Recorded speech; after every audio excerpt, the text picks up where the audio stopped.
Now, South Africa is said to be removed from the UK's red list. The UK is cutting 47 destinations from its red list for travel. Now, this means travellers from those countries will no longer need to quarantine in a hotel when arriving in the UK.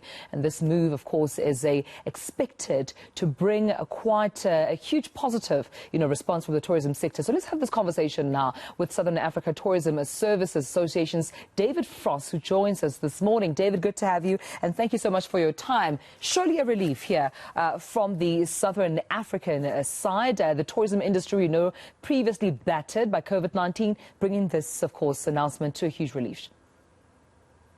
Yes, no, we're absolutely delighted. I mean, everybody's been celebrating. It's been quite a quest, quite an effort from what started as a small team on the inbound tourism side and basically ended up coalescing as a united nation.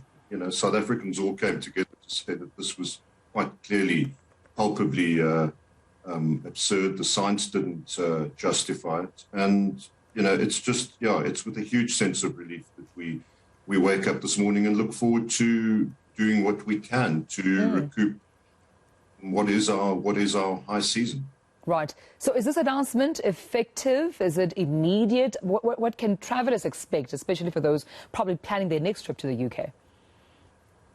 It kicks in on the 11th of October. And, as I say, the airlines have reported a massive surge in interest in bookings.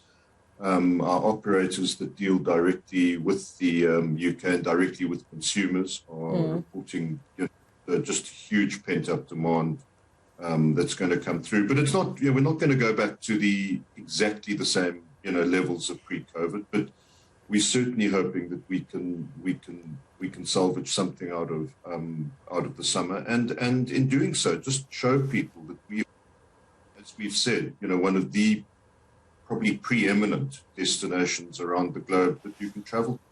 Yeah, and let's talk about that, because it's an important point you're making there, David, just to manage expectations. And I suppose some travellers thinking that everything's going to go back to normal as it was pre-COVID.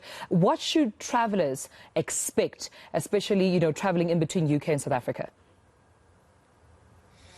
Well, I mean, we're the inbound industry, so let me speak for that. I mean, we have fellow associations that have been equally hard at work to look at getting South Africans, into the UK. And I think essentially the first wave will be a massive VFR wave. So there's a huge diaspora in both countries that has been prevented from seeing each other, from traveling. People have been born, people have died, people have got married. So that's the first wave. But then, just to get people in the UK back to South Africa with confidence that it's secure, that it's safe. Our protocols have been well established through domestic tourism, and from that point of view, we're confident that we can put a good message back into the UK. So we'll be working with South African tourism, with the provinces.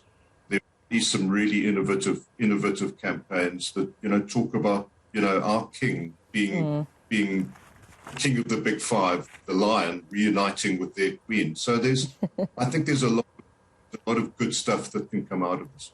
Yeah, and just before I let you go, David, I'm sure there are a lot of lessons here to be learned. I mean, the tourism industry is so hard hit by COVID, criticism against the UK, that the decision to still place South Africa on the red list was not necessarily scientific. It didn't have any, scientific evidence that backed up that decision. But from the South African side, I mean, what lessons does this pose, I suppose, for your industry, for your sector, that could be learned? And also just to avoid the same, mistakes, perhaps, of it in future?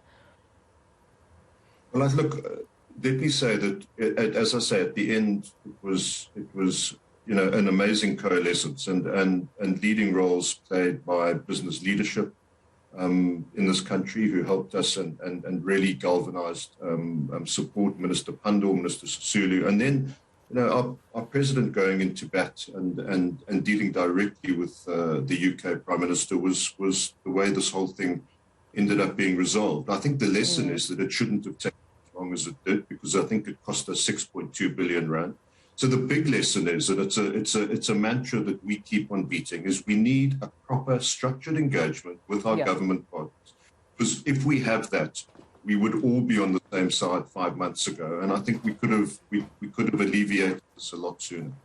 Indeed, I couldn't agree with you more. Thank you so much for speaking to us. That was David Frost from the Southern Africa Tourism Services Association. South Africa now officially been removed from that red list. But of course, as mentioned, that will only take effect, of course, in a couple of days' time. I think expected there from the 12th of October or so, we could see more travelling within the UK.